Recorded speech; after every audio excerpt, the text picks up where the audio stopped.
Good morning, everybody, and welcome back to the Damage Report. I'm John Everell. Today is Tuesday, and you never know what you're gonna get when it comes to co-hosts. We got something special for you today, and a docket of Supreme Court-related stories for you as well. They're gonna play into his background quite well. Charles F. Coleman Jr. joins us once again. Charles, how's it going? Good to be here, John. Thank you so much for having me. Always a pleasure. Always glad to have you here. Very excited to have you on, and particularly talk about some of the topics that we've got. I did want to let people know right off the bat, we aim to teach you at least 2 to 3 things a day. You know, we don't want to go too crazy, but 2 to 3 facts. I have a fact for you. We're gonna start off really fast. You may not know, but Charles is on Twitter and you should follow him. Charles, where can they find you? You can find me on the Twitters at CF Coleman JR. Again, that's CF Coleman JR. You can just type in my name, Charles Coleman Jr., and you get it.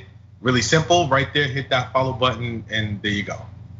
You know what? And I'm gonna be seeing how many people sign on. Come on, everybody. Charles is awesome. Show some support. And in return, we're gonna give you some news. That's what we're gonna do. We got 90 minutes of awesome news for you. Not awesome in that it's good. This is America after all, but it's gonna be interesting. So hold on to your butts. We got that coming for you. Updates on the battle to have a democracy. Most of America is on fire. We're gonna check in with the smoking ruin of the Pacific Northwest. We've got the next phase of Qanon. What do you do when people have been turned off by the label? Well, we'll let you know in just a little bit. And as the headline for the stream says, the Trump org is doing their last ditch effort to avoid some sort of criminal charges. And then we got a whole bunch more. Congressmen associating with anti-Semites, but I repeat myself anyway. And more stuff than just that. So thank you everybody for being here. Please hit the like button, share the stream if you haven't already. And if you want to send us comments, tweets, concerns, super chats, stuff like that, we'll respond as we go. With all that said, Charles, would you like to jump into the news? Let's do it. Let's do it, everybody. I just checked Twitter. You guys are awesome. Thank you. I did. Anyway, they are awesome. I mean, keep going. They are awesome. I did. They are. Anyway, okay. With that, now let's go to the news. It wasn't that long ago that the Republicans filibustered the For the People Act, because of course they were gonna do that. They filibustered the bipartisan bill, bipartisan in that both Democrats and Republicans out there across America support it. You just can't get a single Republican senator to support it. So what's gonna happen? Well, Joe Biden is responding by meeting with advisors and experts, figuring out their next step. They put out a statement from the White House saying the president and his staff highlighted ways that the administration will continue working with Congress to pass critical legislation and ramp up engagement with the American people on voting rights. The president also reiterated his unwavering determination to win the fight to protect the sacred right to vote in free and fair elections. He said that he would speak more on the issue this week. That's what he said when it was filibustered, though it's unclear when that's gonna happen. He has said, I'm gonna be going around the country making the case to the American people that this isn't just about showing identification or being able to give someone water in line. This is about who is able to judge whether your vote gets counted. But as of right now, and I understand he is starting to travel. Supposedly, I believe he's gonna go to Miami. He might do some other trips too, we'll see. Maybe he'll talk about it there. But so far, the response to the filibuster of one of the core pieces of his first term agenda has been super muted. And in response, a lot of activists and progressive politicians have an issue with it. Cliff Albright, who's one of the co-founders of Black Voters Matter, said they're checking the boxes. They're not acting like we're facing an existential crisis. That's the problem. It's from the top down. And Charles, yeah, so far, I mean, I get that they're not gonna seem super shocked by the filibuster, but they don't seem that aggrieved by it either. It seems like, yeah, okay, maybe we'll get around to it at some point. You know, John, I tend to agree, and I think that the administration is making a very, very bad miscalculation on how much their sort of, I don't want to call it ineptitude, but their unwillingness to really go hard around this filibuster, even as it may have been expected, is going to play with some of the base that they need to turn out both for midterms and then for the larger presidential election. I think that they're taking for granted that they're going to be able to just point to Republicans and say it's their fault. That's why it didn't get done. I mean, we've seen now Merrick Garland and the DOJ get involved in terms of litigating some of this on the court front. I think that was the smart thing to do. But I also think that the case, in terms of going around the country, the narrative has to be framed properly, because even for him to say this is not about IDs, this is about who gets to judge, who gets to participate in democracy. Let's break down that statement first and foremost. The latter part of it, when you're talking about who gets to judge about participating in democracy, is a direct allusion to white nationalism, because it's about the decision around who has access to our processes, who is the civic process of America supposed to work for, and who can participate in that. That is at the core of white nationalist ideology. Call it what it is. Like, be courageous enough to call it what it is. The first part, this is not about IDs, is really a dangerous sort of playing into, I think, GOP narratives and conservative narratives around the ease at which, or the perceived ease at which, people can access the democratic process. People take for granted, especially if you live in a metropolitan area, that these things are not necessarily as inconvenient as other places. If you live in Alabama, for example, there are parts of Alabama where it's 50 miles to the nearest DMV from anyone's house. They don't have an extensive public transportation system, and many people who are residents actually survive on public assistance with state issued IDs. So what happens when those people who work every single day, who already have a state issued ID, are told that their state issue ID that they have on public assistance is no longer good to allow them to vote? They go to work Monday through Friday, the DMV, which is 50 miles away, and they don't drive, is the only place that they can go to get a proper ID. I think framing it in those terms makes people sort of understand, wow, this is a real issue. As opposed to someone who lives in a city. I live in New York, I can take a bus or a train or walk or take an Uber to the DMV, and I'm there in less than 20 minutes. So I think some of us take for granted that when you talk about or dismiss the notion that, oh, well, this just isn't about IDs, so on and so forth, you're already allowing them to frame the narrative in a way that misconstrues it, so that the American public doesn't understand the severity of this problem. And secondly, again, you have to be able to call it what it is. This is white nationalism at its core. But in total, John, I really think that if he is not much more vocal and aggressive about calling out the forces that are pushing against this in a real way, that whole notion of, well, we tried, Republicans stopped it, is not gonna be enough for voters. Yeah, and it shouldn't be. Right. After all they did in the last election. Yeah, so I wanna ask you a couple quick follow-ups about some stuff we've been talking about. So one is, I've seen an attempt to push back specifically against, you just described how in some areas this identification is relatively easy to get, in some it's much more difficult. The Republican response, I don't remember if it was Ted Cruz or Rick Santorum or whoever, they're all basically the same human. They said the idea that only one race has a hard time getting identification is by definition racist. So if you express a concern that some people might be disproportionately inconvenienced by this, that is a racist statement. Is there anything to that? No. I mean, that's my short answer. And I think the overarching idea is, let's just for a moment, let's just imagine that we are going to accept that statement, at least part of that statement, as being valid, i.e. that, it's not just one group that has a problem getting ID. This doesn't disproportionately affect any particular race. It affects us all, or it affects a number of different people who have difficulty getting ID. Well, in the wake of not having actual evidence of voter fraud or widespread voter fraud, which we have been waiting for literally for years now, since President Obama was running for office, these unfounded claims of voter ID in widespread instances have never ever been substantiated, right? So in the absence of that, why are you making it more difficult for anyone of any race to be able to participate in American democracy?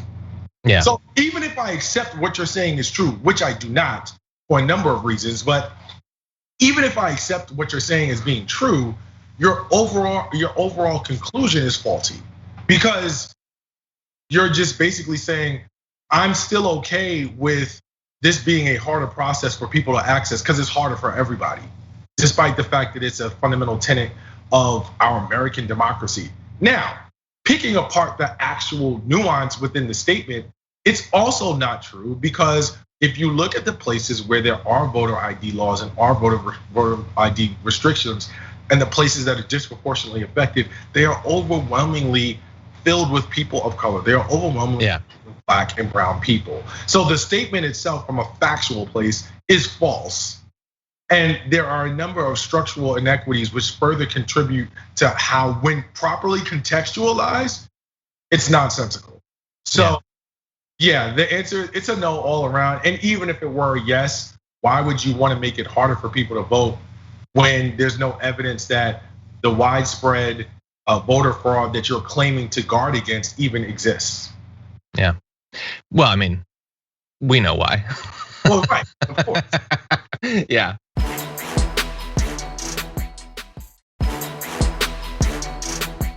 Okay, so let's zoom out a little bit. So Biden seems to be taking the fact that the For the People Act was filibustered really in stride. He doesn't seem that worried about it. Doesn't really seem like many politicians are that worried about it. I wish that they were a little bit more worried about it. That said, there are some things that are coming up having to do with voting rights that I think we should throw into the mix. I understand that all of this is going to be going on during the backdrop of maybe they do something about the For the People Act, maybe they don't. So we know, baked into the situation since January, in Georgia, Florida, Iowa, Arkansas, and Montana, they've already passed and signed new bills to make voting more difficult in a ton of different insidious ways. Dozens of additional efforts are pending. As Charles pointed out, the Justice Department announced last Friday that it was filing a major voting rights case challenging a sweeping new voting law in Georgia, one of the biggest voting cases the department has filed in recent years. So far, it's only challenging that one. Now, really fast, Charles, what are your hopes or expectations for that case? Considering the Supreme Court that we have, how hopeful are you that anything they challenge wouldn't just be upheld by the Supreme Court anyway? Well, here's the thing, John. I mean, a lot of what we're seeing in terms of state legislatures, this is the progeny of Shelby versus Holder. And I can't believe it's been like 15 years since Shelby. This is Shelby versus Holder was a Supreme Court case, or the Supreme Court case during the Obama administration, that essentially set the stage to gut the Voting Rights Act and set the stage for all of these pieces of legislation to actually exist. Now, when that decision was written, Justice Roberts essentially said that the restrictions that were created by the Voting Rights Act weren't longer any necessary because the vestiges of discrimination that existed in America that created the need for that no longer existed. I think what we are seeing now certainly speaks differently to that. And so if he's consistent, which the court is supposed to do, and he re-examines his logic there and sees what we're seeing across the country, perhaps he may look at, the entire court for that matter, may re-examine it in a way that says, you know what, maybe we jumped the gun on this whole post-racial idea, and it's time to sort of allow for us to revisit the Voting Rights Act, but specifically strike down this Georgia law as being unconstitutional. And what that does is it blows the door open for a number of other challenges in state houses across the country. That may or may not happen. What I will say, because sometimes the court, wants to prove itself right. What I will say about that is that the Supreme Court is not last because it's right. It's right because it's last. Yeah. That potential future you sketched out sounds good. We'll have to see. We'll have to see. Yeah, and it's crazy. It's been 15 years, huh? Yeah. Well, the Supreme Court's going to get involved in some other ways as well. We have this case of Brnovich versus the Democratic National Committee that they could potentially rule on, I suppose, any day by the end of the session. Deals with two different issues. First, Arizona's out of precinct policy, which discards ballots cast outside of the voter's designated precinct. Does it violate Section 2 of the Voting Rights Act? The other part is, does Arizona's ballot collection law, which forbids anyone other than the voter, him or herself, from handling a completed early ballot, violate the same section of the VRA or the 15th Amendment?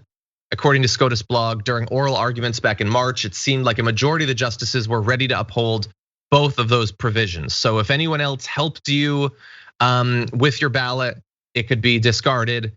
If you happened to be in the wrong precinct, even though you're totally allowed to vote, no one questions that, no one believes it was tampered with, anything. It's just, oops, you got confused by this really confusing system, so we're gonna discard your ballot. And I think you can guess what sort of class of people are more likely to be hit by that than others. So apparently, Charles, the SCOTUS is willing to. It's looking like they're willing to uphold both of those. Is that your guess, and how significant would that be? Does that make you think differently potentially about the Georgia situation we were just talking about? It does, and I find it to be troubling. I mean, I think that ultimately, I'm not entirely convinced that they are going to hold it up. If I had to look at the composition of the court, I'm not as confident as I would like to be, but I'm not immediately deterred. This court, surprisingly enough, has proven itself slightly more moderate than I expected. It's stacked with conservatives, but ultimately a lot of the decisions that have come out have not been as staunchly conservative as I would have expected given their makeup. That leaves me with a scintilla of hope, John. It's not necessarily like this huge ray of light that I'm expecting to see, but what could happen is a decision that doesn't necessarily talk as tough as conservatives that might like, and then ultimately muddies the waters for lawyers because it may provide room on both sides for further argument. That being said, because they may see an issue that is ripe or on the horizon, but punt on it because it's not the issue that was squarely put before the court. That being said, in terms of the implications that it could have on the Georgia case, it could be a very serious hurdle, or a sort of I'll say message, or sort of reading the tea leaves, if you will, around how they intend to approach the Georgia case in terms of their rationale and what they're looking for. Nevertheless, what I will also comment on is that this entire cloud of resistance to further engagement of the civic process on behalf of voters has really grown and been fertilized by a huge misinformation campaign. And I think it goes without saying, a lot of people may not, may take this for granted, but I do have to point out to the viewers that a lot of what is happening from the court of public opinion, switching gears for that matter, is the result of people not actually understanding that while these laws may seem facially neutral, and while it may seem like a good thing to protect the integrity of democracy, you are ultimately trying to, with these laws, solve for a problem that does not actually exist. And I think that the misinformation that has been put out and promulgated by so many different people on so many different levels, media included at some point, has created the idea that there is such an urgent need to stop so many people from cheating and winning and taking elections and all this other crap that hasn't actually happened. But people don't understand that. And so even in conservative districts, if they're not well informed or they haven't bothered to get media from and information from a variety of sources, they legitimately think Black and brown people are out here stuffing ballot boxes with names of dead people and stealing elections. Yeah. And so this legislation, like, this is the right thing to do. And at the end of the day, no one or very few people are talking about the fact that this widespread notion of voter fraud is a farce, and it's based on nothing more than a bunch of lies. And I think reframing that narrative would go a very long way in getting people to understand how, not only how unnecessary these laws are, but then when you go and take a step further and you think about who's pushing these laws, because those people who are pushing these laws are very much so informed that these aren't real problems. Then the question becomes, well, then if they're not trying to solve that, what are they trying to do? Yeah, right. Exactly. There's a couple of different ways that you can potentially win elections, a couple of different ways you can potentially get into power. They're choosing one rather than the other, I think. And you know what? Let's make that very clear. This last little bit of extra context I'm gonna throw out there is sort of it's a bit of here's the timeline, basically. We have the For the People Act, which would do a lot of things. One of the things it would do is to stop partisan gerrymandering. You would have to set up some sort of independent commission, not established in DC. All of it would be state level. Some of them would maintain the same independent commissions that they already have. So don't listen to, who was it, Graham? Yeah, Lindsey Graham. So here's the issue. In August, state lawmakers will begin the once per decade process of redrawing US House and other state legislative districts. Procedure Republicans are poised to use to wipe out Democrats' majority in the US House. The For the People Act would curb excessive manipulation of district lines for partisan gain. And if it isn't in place by August, Republicans would be free to freely gerrymander districts. Now, how much should this concern someone? Well, I apologize, I don't remember exactly where I saw it, but there was an analysis done of prospective gerrymandering that could be done this August that showed that fairly easily, without the Republicans having to become any more popular, do any better in the polls, simply through the gerrymandering, they could take control of the House. It's same exact situation from last November. They don't have to pitch any new policy or anything like that. They don't have to make any appeals. If they just maintain the level of support they had in the last election, which did not let them take control of the House and lost them the White House and lost them the Senate, they could take over the House just based off of that. And so that's what's lurking in just a couple of months. But right now, it's President Biden might bring it up on his trip across the US. He might say something. You know, and I would. So what's up? I think I'm sorry. I appreciate your context, and I didn't mean to interrupt, but no, it's okay. It brought me, what you were just talking about brought me back to one of the earlier moments on the campaign that I recall where Joe Biden was actually, this is pre-South Carolina, where Joe Biden was actually floundering in the polls. And I remember him talking to the press corps and basically saying that he was the candidate, he was the guy who had enough relationships, enough pull to basically get majority in the House and the Senate. I remember him saying this, and I was like, you know what? That's actually a strong selling point. Why isn't he playing this up more? Why isn't this more a part of his appeal, at least in terms of how he is positioning himself in this conversation? That doesn't make sense. It just bothered me. And as you sort of contextualize or further contextualize the moment that we're in now, I am thinking about the very same thing. This is something that you should be shouting from the rooftops, because for all of the sort of people who align themselves with the Democratic Party, for anyone who considers themselves to be a progressive or a liberal or what have you, one of the things that we are watching and looking at is this notion of having a majority in both houses. And it's like, so what are you gonna do with that? And if you're talking about a situation where you could potentially lose that because of this filibuster and what's going on, so on and so forth, it just adds such rich and important context to voters who are paying attention that it almost serves to make the case for you so that you don't have to necessarily go as hard. I mean, you should, but you don't necessarily have to go as hard, because now you're talking to people about things that they can relate to and that matter to them. And it just, for the life of me, I can't understand why he has this sort of, as it was said earlier, check the box mentality. Like, who? Let's be honest here. Who are you trying to save face in front of? Who are you worried about offending? I don't know. Mitch McConnell? I can't understand. Like, who is it that you are trying to play nice with in the sandbox? You're the president of the United States, my guy. Like, figure it out.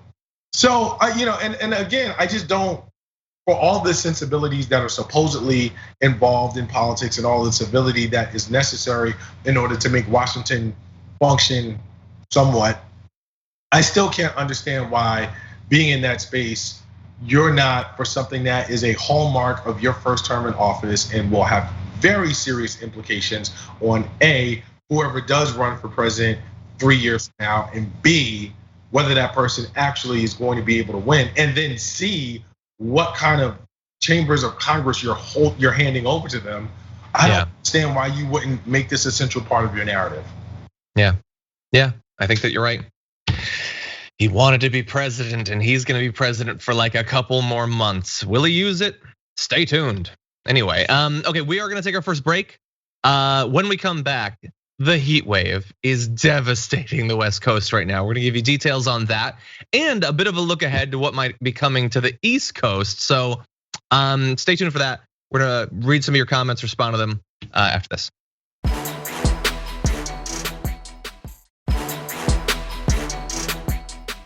Okay, everybody, let's jump back into it.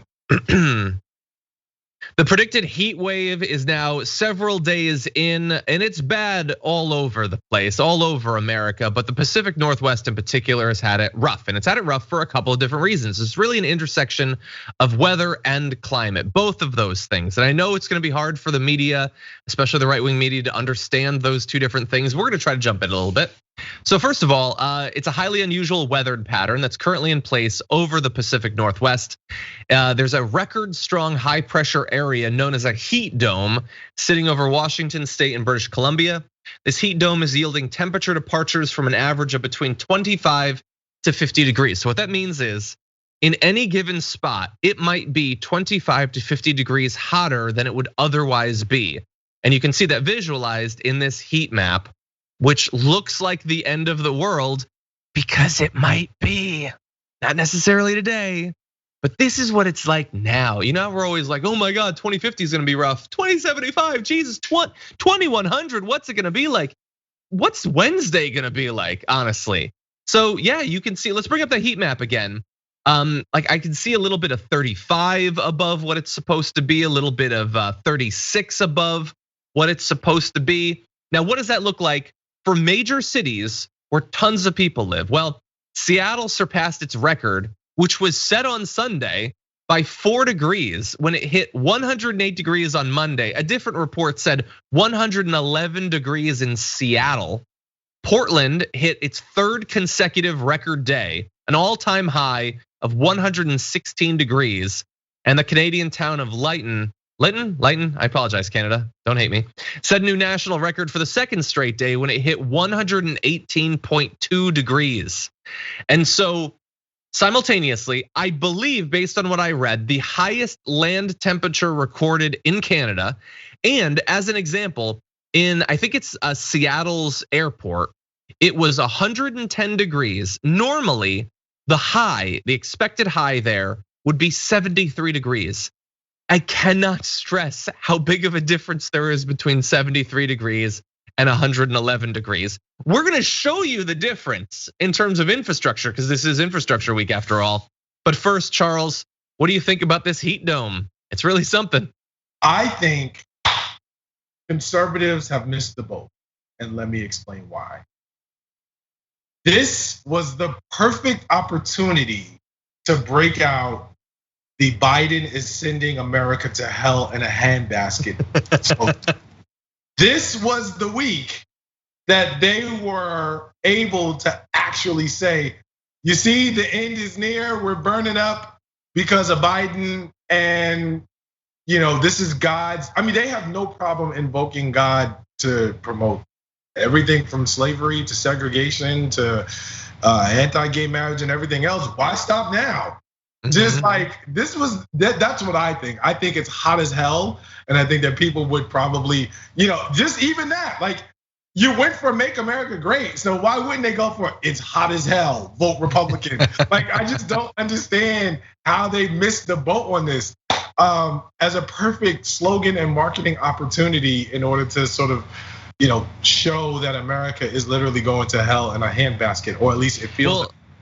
I think Newsmax said something about it's hot as Hades. So they're not willing to go to the biblical hell yet, but they're getting into mythology. Well, Greek mythology, which is at least somewhere on the progressive chain. Yeah. All jokes. It's like Mordor up in here. Right. Then maybe they'll do that. All jokes aside, I think that for people who are just super resistant to science and fact, you can't ignore what we're dealing with. And this is not just regular hot. It's not regular heat. I want to say Seattle apparently had never had back-to-back 100+ degree days ever, and now they've had 3 in a row. You have to sort of look at climate and what that means. And I mean, granted, I get it. If you're a Republican from a state like Texas, Alabama, Florida, Mississippi, Louisiana, you're used to sort of this heat, and you're like, what's the big deal? But properly contextualized, these places are not supposed to get this hot. And you can't just say, oh, it's the weather, we can't do anything about the weather, because as you said, yes, it is the weather, and that is part of it. But it's also climate. Like, we are not supposed to get this hot, and the fact that we have progressively gotten going further and further and further in this space should prompt us to ask the question, all right, is there something we can do about this to potentially alleviate that? Or are we just going to, burn ourselves out quite literally with the way that we continue to live our lives? My prediction, John, is that it's not gonna get real for people until power grids start failing.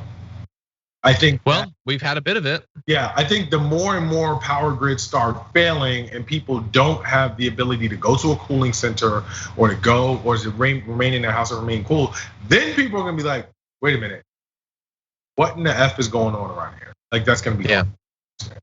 Yeah, maybe, and we might be experiencing that. I mean, Texas is still gonna have a tough period. There's sections of California here, down in Southern California, that might have trouble with that coming up. It's also possible that it could happen up in the Pacific Northwest, because as thankfully a lot of people in the chat have been noting, including RC Tycoon. The thing about it being way hotter in areas where it's never that hot is the infrastructure is not set up for that heat, and that can come in many different forms. One of which is you don't tend to have AC in areas where you don't really need AC, and if you do, it's not going to be evenly distributed.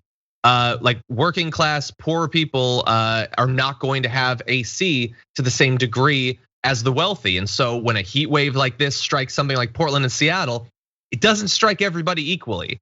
And we're sort of joking around in the same way that I had to joke, month after month with the pandemic, because the alternative is just to cry on air, and we're not supposed to do that. It's in my contract. But this is very serious. People die from heat waves like everywhere. It happens all the time. It's only going to get worse and worse. People will die as a result of this, and it's going to hit poorer people more.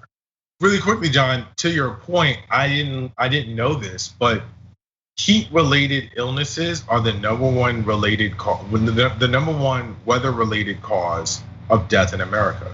I did not know. Like, not hypothermia, not like it's heat cause or heat-related illnesses, heat stroke, and all kinds of other things. So when you tell and you say to viewers, people will die, you're not fear mongering, nor are you making this up. It's an actual thing.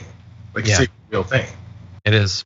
Bit of a fact check there. I think it was Jennifer Brown in the YouTube chat said that Hades is mythologically supposed to be quite cold. Tell it to Newsmax. They don't do their reading. That's the problem. Anyway, but in terms of infrastructure, it's not just that, like, for instance, they don't have places for people to cool down, and the power grid might not be set for AC to be used in the places that do. It's also this in Portland. The streetcar had to go down because their power cables melted, because they're not supposed to be in heat like that.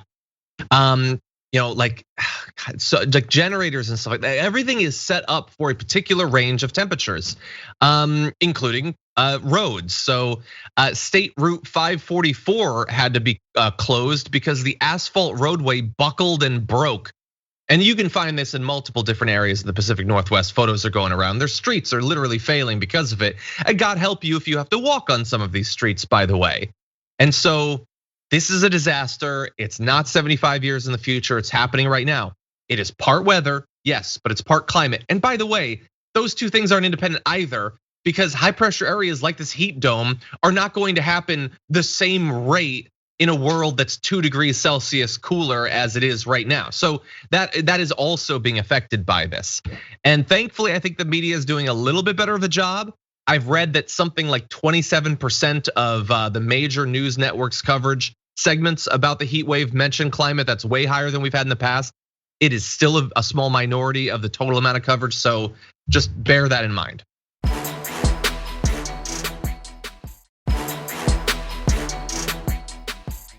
Now, I want to very briefly go into one more climate related story just because I found it fascinating. It's a bit more of an evergreen thing, but let's jump into this. Long term, what is going to happen as the climate continues to get hotter, as the ocean level continues to rise? Well, some places are going to be hit earlier than others. And so the Florida Keys, that's an area that is going to be devastated, and it's not that long in the future. And they're starting to prepare for it, but their preparations seem still to be a little bit out of scale with what's going to happen. So Monroe County officials had this 7-hour meeting back on Monday about this. They agreed to push ahead with a plan to elevate streets throughout the Keys to keep them from perpetual flooding. But they admitted that they don't have the money to do so. They need something like $1.8 billion over the next 25 years to raise 150 miles of the roads in the Keys, to add more drains and pump stations and vegetation to absorb the seawater. The thing is, their county budget's not going to be able to cover the cost of all of those. And if they have to do a mass buyout of homes, which is definitely going to happen, these places are not going to be habitable. They're not going to be able to do that either. So they wanted Florida state lawmakers to levy a new tax to pay for it, but Florida state said, no, we're not gonna do that, we're not interested.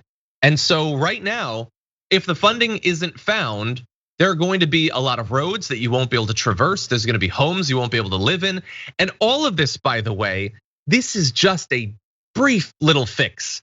They're gonna elevate those roads, they're gonna move some people, but that does not solve the problem. They will later have to abandon those roads even if they elevate them. The people they move, if they don't move them far enough, are gonna have to move again, and more homes will need to be cleared away. So you're starting to see areas in Florida, the lower lying areas, kind of starting to acknowledge what's happening, but not really understanding the scope of this thing. And you have no assist coming from the Florida state government because they don't even want to pretend that they get how bad this is going to be. Charlie, anything about this? I think that these things are not as relevant to folks until they start to happen. The sense of urgency is what is going to dictate people's willingness to action. And I think in part, there are a few things that have really fueled the resistance to the climate change movement in terms of people not wanting to acknowledge the severity. Number one, misinformation and ignorance, right? Like people are just not informed at the level and to the degree that they need to be in order to make decisions around it. And number two, people are really like, so when's this gonna happen? I don't know if I'll be around then. I'll be all right. And so when it comes to, when it comes to like making decisions that are uncomfortable or difficult in the present, to stave off what could or might happen with your mumbo jumbo wizardry science in the future, people will tend to sort of err on, well, we want to spend that money on this now because it's something that we can reach and touch, as opposed to something that may be 30, 40, 50 years off, even though now we're at 30, 40, 50 years from when people began to see this. And then the other thing is like, I say this in jest kinda, but it's actually a real thing. On a certain level, like entertainment has skewed our idea around how these happen. Like how many sort of weather climate movies have we seen where Morgan Freeman is the president and then like New York City freezes over? I know that was specifically one movie, but The Perfect Storm, The Day After Tomorrow, There Is No Tomorrow. I don't know. 2012. Yeah, I don't know these titles, but I think people sort of process even a small part of them, even though it's a movie, like if it's not a cataclysmic event, by the way, I don't know how much more cataclysmic you want than a heat dome that is literally buckling streets in the Pacific Northwest. But putting that aside, if it's not like a cataclysmic event, I think people sort of undervalue the urgency of it and the severity of it because they feel like we can put it off. But we're at the point that you cannot keep kicking the can down the road. Yeah, 100%. Yeah, it might not be as sexy as the movies, and it doesn't work exactly like you think. Like we talk about sea level rise, and I think people think it's like, oh, the street's here, the river's here, you're good, or the ocean's here, and then it goes up, and then oh no, it's getting close. Oh, now it's not habitable. That's not how it works at all. It's the storm hits you worse, and next year it hits you even worse, and then worse the next year, and it devastates you the next year. And that is long before it literally is above the street. And that is already happening. So Florida, like, get it together. The localities, the state, they're gonna need federal aid. This is a massive effort. We're going to need to evacuate millions and millions of people. But so far, people are just sticking their head in the rapidly moistening ground and pretending that none of this is happening. Okay, we're gonna take our second break. When we come back, a lot more to get to.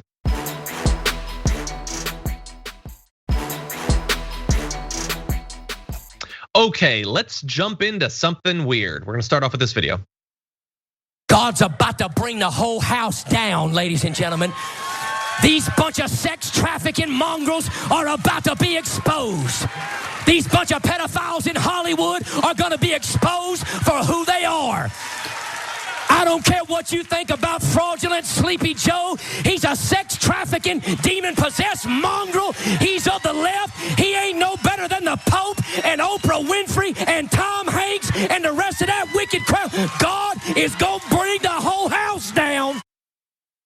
I don't like the words he's using, but I'm excited about it. He's really excited, and he's like, it's Oprah and it's the Pope, and they're comparable in some way. And Tom Hanks, you know about the Tom Hanks. Wait, what was all that about? So there's a little bit of Biden's fraudulent. There's a little bit of sex trafficking and demons. To Charles' point earlier, you could really tie in. It's really hot. Maybe it's because of that demon president we've got. But anyway, what you're seeing there is right-wing pastor Greg Locke. But what he had to say had very little to do explicitly with religion, with any religion. Almost all of what he had to say there was effectively QAnon stuff. That's what it was. But you'll note he didn't mention QAnon. He didn't mention Q in any way. So what I want to talk about here is what a lot of people are saying is the next phase of QAnon, which is the QAnon without the Q and without the non. But all of the mythology remains. They're still, see, we have the Q, but they don't. Note that. It's still, they're trafficking children. It's still like their weird obsession with people like Tom Hanks. That's really what sells it. Why Tom Hanks? Well, because QAnon thinks that Tom Hanks is trafficking children. There's still going to be retribution. Now, Greg Locke flavors it as God is going to come down on all these people. Traditional old recipe QAnon was somehow the military is going to come in and kill all the Democrats. But it's all about all of the elites that you don't like are trafficking children, they're raping children, and at some point there's gonna be some sort of retribution and they're all gonna die. But we're not saying Q anymore, so you can't ban us from YouTube, I guess. Charles, what do you think about this? I think it's too hot and it's melting people's brains. This is very, very beyond sad. It's very disconcerting. Like, it's almost like Bizarro RPG, like people playing like a role play game, and to step out of that Bizarro Land universe. I think that there are people who simply cannot accept and embrace, not even embrace, because that's probably asking far too much, but they cannot accept the reality of America as it is. They cannot accept that the reality of what it is that they thought that they knew, believed in, or wanted, that made them comfortable, that they grew up on, that they know, that has allowed them to exist without much constraint or limit, has changed and continues to change and is being challenged in ways substantively that have not been before. And so instead of existing in that reality, it's easier for them, and I say this quite seriously, to sort of cling to these notions that explain why all of this is happening and make it something that they can continue to resist. And they've done it for so long that at this point they're so deep down the rabbit hole that to admit that they were wrong leaves them in a space of, well, if all of that was a farce, if all of that was a joke, if I believed in all of that, what does that say? What does it leave me? What is my actual reality? So I think, unfortunately, what it boils down to is that a bunch of these folks, if you looked at who was in the audience there, you didn't see much diversity. That's true, right? So like a bunch of folks are looking at the way that things around us are changing. They don't like it. That is a reality that they want to reject. So it's easier for them to come up with all these cockamamie stories and plot twists and lines of reason that don't make any sense or go anywhere or have any actual support as an alternative to the current reality, because they're just not comfortable. And I think it's actually relatively sad that someone would be that uncomfortable with reality that they would make up one to live in. But yeah, and look, I think that that's very common.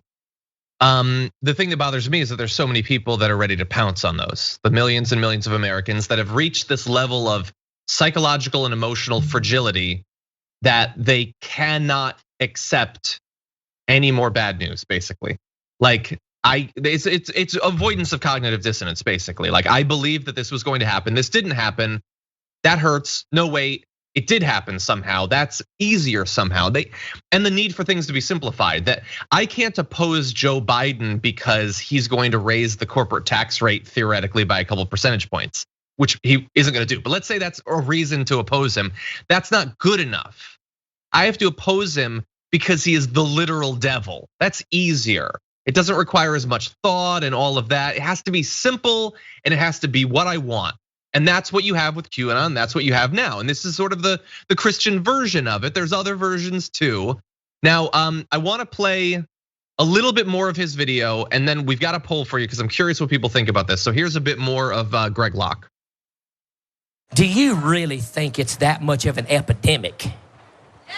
Do you honestly believe, we're gonna get some more crazy. Do you honestly believe, Pastor Locke, that the military uncovered tunnels beneath the Capitol building and beneath the White House and in the Five-Fingered Lakes? Do you really believe that they found kids? Yeah, both live ones and dead ones. And if you disagree with that, and if you try to discount that, and if you try to cover that, and if you try to keep that on the DL, you're just as complicit as Hunter Biden and the rest of them bunch of crack-smoking perverts. Okay, so if you're watching that and you're terrified about the sex trafficking, if anyone tries to save you from this misinformation, they're as bad as the perverts. So this is a grifter. That's all he's doing, is he's grifting, and he's trying to inoculate the people listening to him, not against COVID. That's something that the devil is trying to do to you. Inoculate them against any appeal to reason or sanity. Those are as bad as the pedophiles. And it's sad and it's evolving. We're gonna occasionally check in because you need to know that it's out there. Just because you don't see Q in people's social media doesn't mean this thing is dead. Now, really fast, we do have a poll. Let's bring that up. I wanna see what y'all think about this. So who is most likely to have kids in their basement? Because I wanna give him a real chance at his theory. Is it Joe Biden? Is it Tom Hanks? Is it Oprah Winfrey? Or is it Brett Ehrlich? You can go to tyt.com/polls and let us know. I didn't make the list. Are we? That's true. No, they don't mind that. They're okay with Matt Gaetz. They don't mind Jeffrey Epstein and his connections to Republican politicians. They don't care about the actual stuff. But I just, because he didn't put enough names for us to fill the list. So we had to fill it in and we just put the things that seemed most reasonable. So tyt.com/polls. We're gonna do the results on the show tomorrow. Any final thoughts? We got like 20 seconds more, Charles, on QAnon's evolution. I just think that this is really a dividing line between the haves and have not. And what I mean by the haves, I mean it has a modicum of sense and those who do not. Because at the end of the day, everyone on the QAnon piece is consistently talking about what is about to happen. It is about to be blown off of this. Everything's about to be revealed. And we've been waiting for this big reveal. And guess what, QAnon? It's just not coming. At what point That's true. Decide to back it up? Yeah, maybe someday, but we're not there yet, unfortunately. Okay, we have got a lot more news to get to. Thank you to our linear audience for Twitch and YouTube. We've got some more coming up after this.